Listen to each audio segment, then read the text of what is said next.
नमस्कार दोस्तों, आप सभी का स्वागत है मेरे इस वीडियो सेशन में, जिसमें आज हम संविधान की मूल संरचना या basic structure of the constitution का अध्ययन करने वाले हैं। तो सबसे पहले ये देखें कि बेसिक स्ट्रक्चर क्या है। तो बेसिक स्ट्रक्चर संविधान का कोई भाग है या संविधान का कोई आर्टिकल है या संविधान में और कहीं ऐड है। तो इन सब प्रश्नों के लिए मेरा आंसर है ना। संविधान के लिए इसका कोई रिलेशन नहीं है, मतलब संविधान के अंतर्गत ये कहीं भी अंतर्निहित नहीं है, कोई इंटीग्रल पार्ट नहीं है ये संविधान का। तो फिर कहाँ से आया, हम क्यों पढ़ रहे हैं इसे? तो इन प्रश्नों का उत्तर ये होगा कि लोगों को संविधान द्वारा दिए गए कुछ मौलिक अधिकार, जो मौलिक अधिकार हैं, और संविधान का जो दर्शन है, उसके जो मूल ढांचा है, उस सब को सुरक्षित करने के लिए सर्वोच्च न्यायालय द्वारा समय समय पर दिए गए विभिन्न निर्णयों से एक अवधारणा निकल के आई। तो वो अवधारणा क्या थी? Basic structure of the constitution, या संविधान की मूल संरचना या संविधान का मूल ढांचा सिद्धांत निकल कर आया था। क्या है? विभिन्न सुप्रीम कोर्ट द्वारा विभिन्न मामलों में, जिसमें उसने क्या किया था, संविधान के आदर्शों और लोगों के मौलिक अधिकारों का संरक्षण का प्रयास किया था, उनसे मूल ढांचा सिद्धांत निकल के हमारे पास आया। तो ये क्या है, क्यों है, और अब ये कैसे फॉर्मेट हुआ, कहां से आया, इस सब चीजों को हम देख लेंगे। और ये इतना महत्वपूर्ण है कि रिसेंट जो एमपीपीएससी हुई थी उसके मेंस में इसे पूछा भी गया था। वो प्रश्न भी हम पहले देखेंगे, उसके बाद हम इसका अध्ययन करने चलेंगे। ठीक है, तो ये देखें, बुनियादी संरचना की अवधारणा के विकास और लोकतंत्र को मजबूत करने में इसके महत्व पर चर्चा कीजिए। जो दीर्घोत्तरी प्रश्न आते हैं उसमें से ये आया था। ठीक, तो अब हम देखेंगे कि इसका प्रादुर्भाव कैसे हुआ, ये धीरे धीरे कैसे हुआ। ये तो हमने देख ही लिया, क्या है, संविधान का मूल संविधान का कोई हिस्सा नहीं था। इससे क्या है कि लोगों के अधिकार और संविधान के ढांचे के संरक्षण में सुप्रीम कोर्ट के विभिन्न फैसलों से इसका प्रादुर्भाव हुआ। और जो दीर्घोत्तरी प्रश्न कि कोई भी संविधान संशोधन जो लोगों के अधिकारों का हनन करता है, उसे नलीफाई करने का, उसकी न्यायिक समीक्षा करने का अधिकार हमेशा किसके पास सुरक्षित है? तो हमारे सर्वोच्च न्यायालय के पास वो उसकी न्यायिक समीक्षा कर सकता है, और अनुच्छेद 13 न्यायिक समीक्षा के अधिकार प्रदान करता है। ठीक है, तो क्या हुआ, इसके लिए आप सब लोग से महत्वपूर्ण ये 3 केस याद रखें। शंकरी प्रसाद मामला 1951, गोलकनाथ मामला 1967 और केशवनाथ भारती मामला 1973। ये तीनों मामले महत्वपूर्ण हैं, इनसे हमारा मूल ढांचा सिद्धांत निकल के हमारे पास आ जाएगा। तो हमें पता है 26 जनवरी 1950 को क्या हुआ था, हमारा संविधान लागू हुआ था। संविधान लागू होने के बाद सरकारों ने क्या प्रयास चालू किए? पहले क्या चलते थे, जमींदारी प्रथा चलती थी। उसमें क्या था कि जमींदारों के पास सारी संपत्ति के अधिकार थे। ठीक है, उन्हीं के पास सारी जमीनें थी। लोग बटाईदार के रूप में या किसानों के रूप में, खेतिहर मजदूर के रूप में इसी में खेती कर रहे थे। लेकिन नेहरू जी, जो कि सोशलिस्टिक अप्रोच से ज्यादा प्रभावित थे, उन्होंने क्या किया, उसको जो बटाईदार थे या जो खेतिहर किसान थे, उनको क्या है, उस जिस जमीन पर वो काबिज थे उसके उन्हें क्या है, समान रूप से जमींदारों से लेकर उसे उनमें वितरित करने और उसके स्वामित्व अधिकार दिए जाने का भूमि सुधार आंदोलन उस समय चल रहे थे। सारी स्टेट और गवर्नमेंटें इसका काम कर रही थी। लेकिन हम इस बात को यहाँ ध्यान रखें कि मूल संविधान में अनुच्छेद 31 में संपत्ति को मूल अधिकार के रूप में सम्मिलित कर लिया गया था। तो जिन भी जमींदारों की जमीन को स्टेट छीनना चाहता लोगों में वितरित करने के लिए, वो कहाँ चले जाते? सुप्रीम कोर्ट चले जाते थे। तो इसीलिए सबसे पहले संविधान संशोधन 1951 जो कि क्या करता था, लोगों के संपत्ति के अधिकार में कटौती कर रहा था, उसके लिए लाया गया। उसके कॉन्टेस्ट में शंकरी प्रसाद मामले ने क्या कहा? शंकरी प्रसाद मामले ने अपने डिसीजन में 1951 में कहा कि संसद को क्या है, संविधान के किसी भी भाग में अनुच्छेद 368 के तहत संशोधन करने की शक्तियां प्राप्त हैं। ठीक, और जो अनुच्छेद 13 में, जिसका आप दुहाई दे रहे हो कि हम इसके न्यायिक समीक्षा करवाना चाहते हैं, तो जिस अनुच्छेद 13 में इसे क्या कहा गया है, तो उस अनुच्छेद 13 के अंतर्गत संविधान संशोधन विधेयक कोई विधि नहीं है, इसीलिए हम इसको क्या नहीं कर सकते, इसकी न्यायिक समीक्षा नहीं कर सकते। ऐसा कहा शंकरी प्रसाद मामले 1951। ठीक, इसके बाद ये सब ठीक चल रहा था। फिर 17वें संविधान संशोधन 1964 आया। 17वां संविधान संशोधन 1964 और राज्य सरकारों ने फिर कुछ नियम बनाए और उनको कहां रख दिया? 9वीं अनुसूची। 9वीं अनुसूची हम जानते हैं। 9वीं अनुसूची में क्या था? वो मामले जो न्यायालय की न्यायिक समीक्षा से बाहर हैं, तो वो संपत्ति अधिग्रहण के जितने भी कानून थे जो स्टेट एंड गवर्नमेंट फॉर्म कर रही थी, वो सब उन्होंने कहां डाल दिए थे? 9वीं अनुसूची में। इसी के लिए वो विशेषण सूची बनाई गई थी पहले संविधान संशोधन 1951 में। उसमें भी संपत्ति के अधिकारों में कटौती की गई थी और यहाँ भी ऐसे ही कुछ कानून बनाए और उन्हें 9वीं अनुसूची में डाल दिया गया। कब? 17वें संविधान संशोधन 1964 से। इसके कॉन्टेस्ट में मामला जिसे हम देख रहे हैं गोलकनाथ मामला 1967।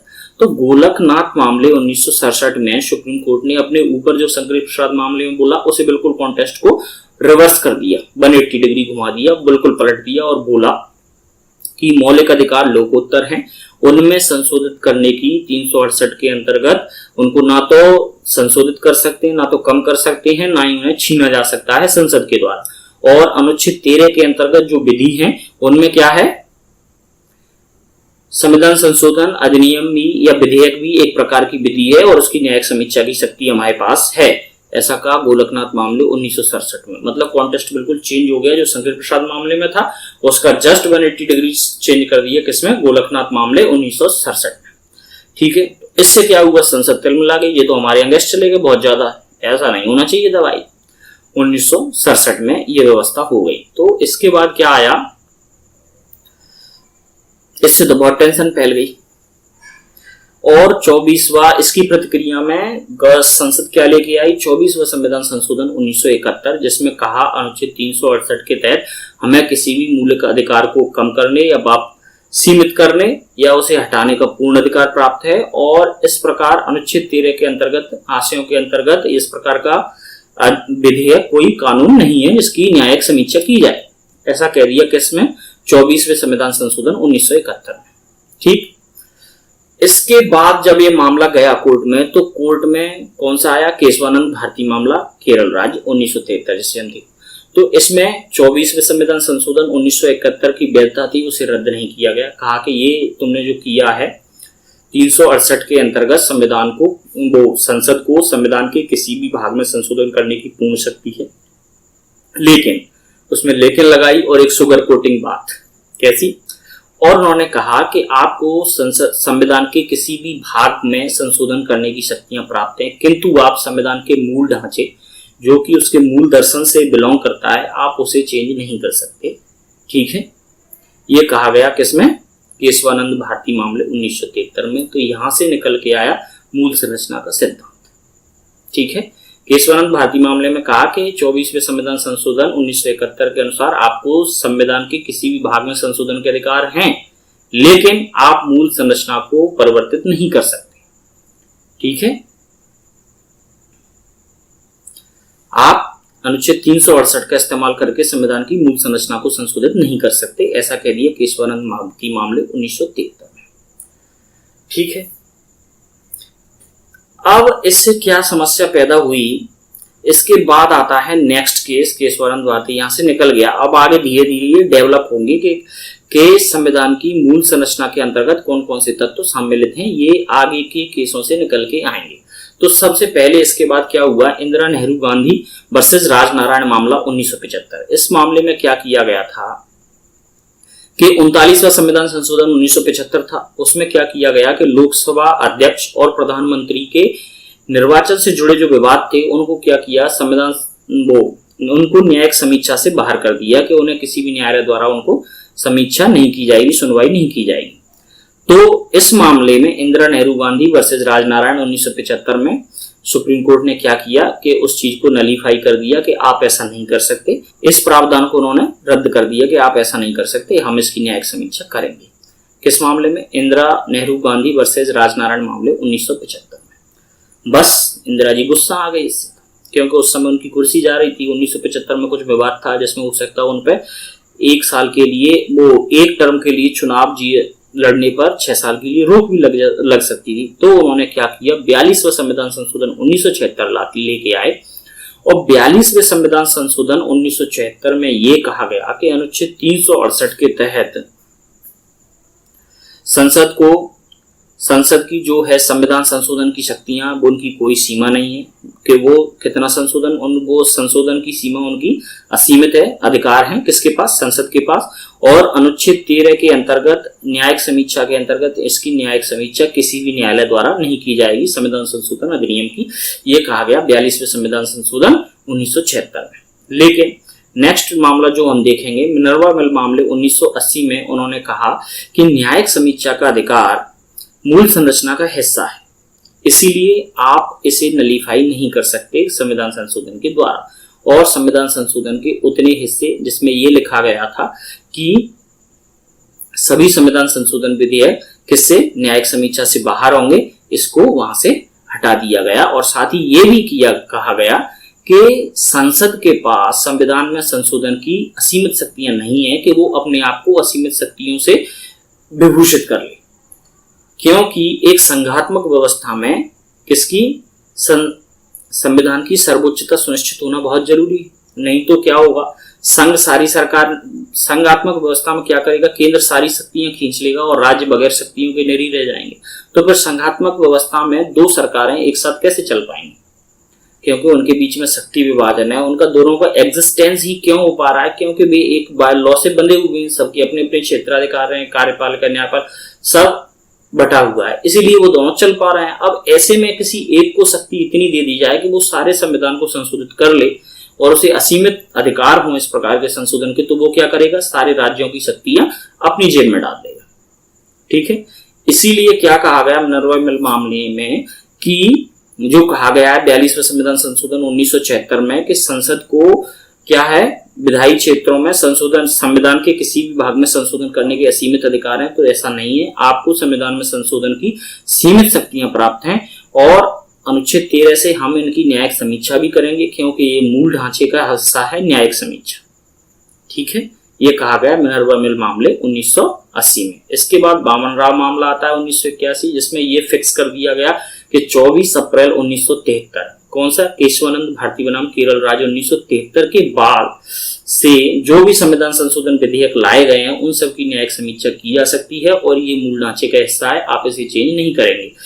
तो ये कहा गया बामन राव मामले 1981 में सॉरी। इसके बाद आता है इंदिरा साहनी मामला 1992, जिसे क्या है, मंडल आयोग मामले के नाम से भी जाने जाते हैं। इसमें क्या चीज निकल के आई, एक तत्व कौन सा जुड़ा, कि रूल ऑफ लॉ, कानून का शासन, संविधान का मूलभूत या आधारभूत ढांचा या बेसिक सिद्धांत है। ठीक है, तो क्या जोड़ा गया, rule of law, Indira Sahni मामले 1992 से। इसके बाद किहोतो गोलोन मामला आया 1993, जिसे दल बदल मामले के नाम से जानते हैं। यहाँ पर जोड़ा गया कि स्वतंत्र और निष्पक्ष चुनाव क्या है, बेसिक स्ट्रक्चर का पार्ट है। इसके बाद एसआर बोम्मई मामला भारत सरकार 1994 में आया, जिसमें क्या कहा गया, इसमें बहुत सारी चीजें जोड़ी गई, जैसे कि धर्मनिरपेक्षता है, संघवाद है, राष्ट्र की एकता, अखंडता, सामाजिक न्याय और न्यायिक समीक्षा, ये सारे क्या हैं, बेसिक स्ट्रक्चर या बुनियादी संरचना के भाग हैं।